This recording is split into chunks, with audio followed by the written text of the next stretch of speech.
معروف اب تم حالات بدل ڈالو آج کرو مت تو اتہاس بدل ڈالو. بسم اللہ الرحمن الرحیم. الحمد للہ الذی وکفى وسلام علی عباده الذین اصطفى اما بعد. اعوذ باللہ من الشیطان الرجیم. بسم اللہ الرحمن الرحیم. اقرأ باسم ربک الذی خلق خلق الانسان من علق اقرأ وربک الاکرم الذی علم بالقلم علم الانسان ما لم يعلم. صدق اللہ العظیم. Honorable President of Convention, Reverend judges and all my dear listeners, Assalamu alaikum wa rahmatullahi wa barakatuh. To begin with, let me owe my grateful thanks to Allah the Exalted and express my heartiest gratitude to you all for giving me a chance to speak some words on the topic of education for Muslims. Dear audience, education is the basic right of every human being on this planet. It certainly is the home for a good life. It is a way of light in the darkness. It removes doubts and fears, makes man a right thinker, a correct decision maker.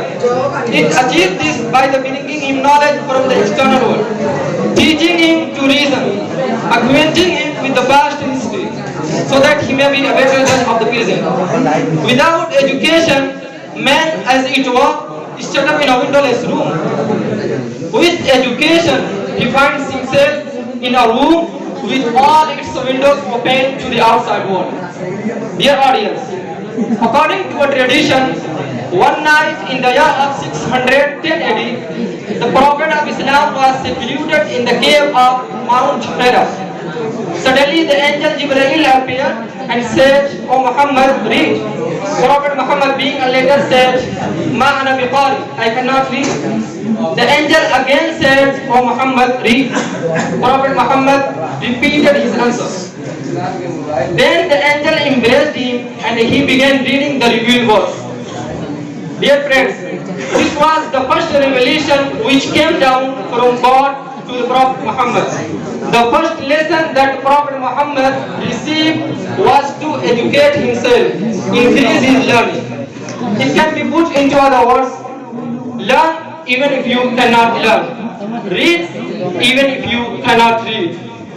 Dear friends, there are two kinds of knowledge: that which we have been blessed with in the Quran and the Hadith, and that which we acquire as a result of our own research, our own efforts, our own endeavors.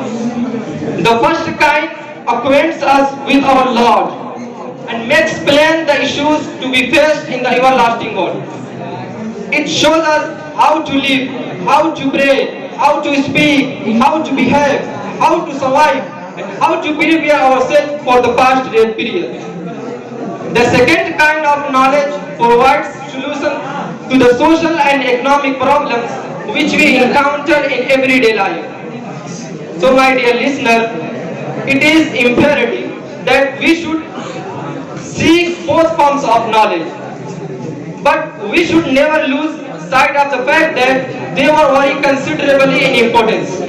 Our primary aim in life should be a knowledge of the Quran, a knowledge of Hadith, while the acquisition of knowledge of other sciences should come about as a matter of worldly necessity. My dear listener, start your learning journey wherever you are and whatever your age is, because someone has rightly said, you are never too old to stop learning or never too young to stop teaching. Here I would like to wind up my talk with this Urdu couplet.